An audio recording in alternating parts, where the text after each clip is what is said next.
The year was 1870.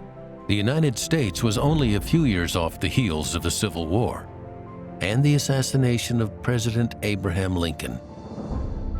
General Ulysses S. Grant was President of the United States. The United States Department of Justice was established. The Chicago Baseball Club, the team that ultimately became the Chicago Cubs, played its first game. The mode of transportation was horse-drawn buggies and wagons.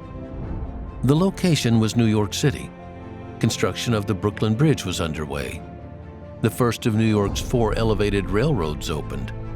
Thomas Nast, the star political cartoonist of Harper's Weekly, began a campaign that led to the downfall of the corrupt political machine that ran the city. The Statue of Liberty and the now famous towering New York skyline did not yet exist. Several thousand of the nearly 1 million residents of the Manhattan area belonged to the Masonic fraternity, the oldest, largest, and most widely known fraternity in the world.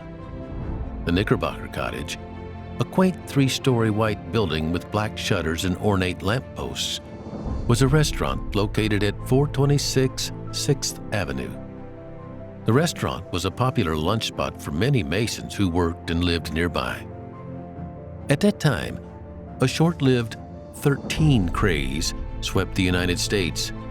Instead of avoiding the unlucky number 13, many embraced the number as a form of rebellion, flaunting their denial of superstition. At Knickerbocker Cottage, a special lunch table on the 2nd floor was set daily for 13 Masons. The men who dined there, all known for their good humor and wit, sat down precisely at 12:13 every afternoon. It was at that table, among this jovial group led by Dr. Walter Fleming and actor William "Billy" Florence, where the idea for Shriners International was born. After that historic luncheon in 1870, Dr. Fleming completed the first complete ritual of the ancient Arabic order of the Nobles of the Mystic Shrine, a book of ceremonies for various functions, including initiation, installation of officers, and opening and closing business meetings. The group of 13 Masons continued to meet regularly at the Knickerbocker Cottage to discuss the new organization. But it was a meeting held on September 26, 1872, that is considered to be the founding date of the fraternity. During this meeting at the old Masonic Hall on 13th Street in New York City, Mecca Shriners was established as the organization's first temple. In following the Near Eastern theme, the founding members decided to call fraternity chapters temples. The 8 members present on that day were elected officers of Mecca Shriners, with Fleming named to the highest position, the Grand Potentate. In the first years of the fraternity's founding, membership growth and meeting activity moved at a sluggish pace. In 1876, there were only 43 members, called nobles, and all but 6 of them lived in New York City. Then, at a membership meeting on June 6, 1876, which also became known as the First Imperial Session, the fraternity made great strides toward shaping what would eventually become an organization with hundreds of thousands of members throughout the world.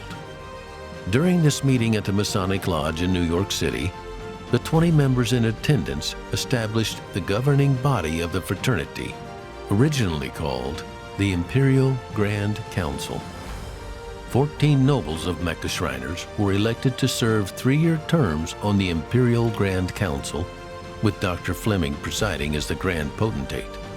The officers also established rules for membership and for forming new temples.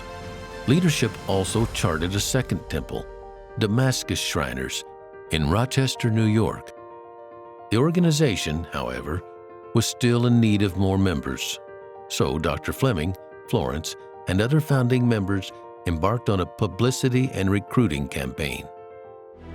The membership recruitment campaign following the second annual session in 1877 was a major success. By 1878, there were 425 Shriners and 13 temples, including those in New York, Ohio, Vermont, Pennsylvania, Connecticut, and Iowa. 10 years later, there were more than 7,200 Shriners and 48 temples, including Ramesses in Toronto, Ontario, Canada, the first temple outside the United States. While Shriners International was established to give Masons the opportunity to focus on fun and fellowship, charity quickly became a significant cornerstone of the fraternity. From their earliest years, Shriners provided relief by means of volunteers and funds for victims of epidemics, floods, fires, and hurricanes. Temples raised money that they donated to underprivileged families, orphanages, Masonic homes, and children's hospitals. In 1919, W. Freeland Kendrick, then Imperial Potentate and member of Lulu Shriners, visited a facility in Philadelphia that offered residential medical care for the poor. This visit inspired Kendrick to plant the seed for an official philanthropy for the fraternity.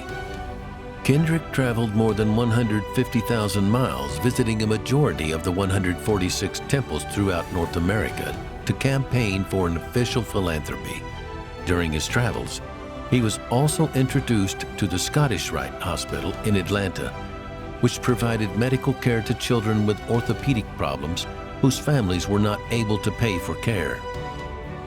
At the 46th Imperial Session in Portland, Oregon, Kendrick recommended the formation of the Shriners' Home for friendless, orphaned, and crippled children. The report, given on June 23, 1920, was not well received by those in the meeting.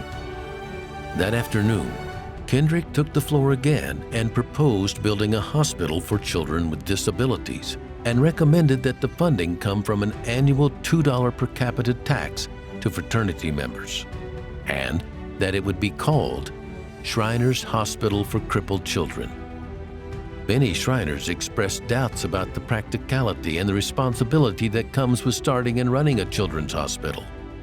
The prospects of the plan were fading when a noble stood up to address the crowd.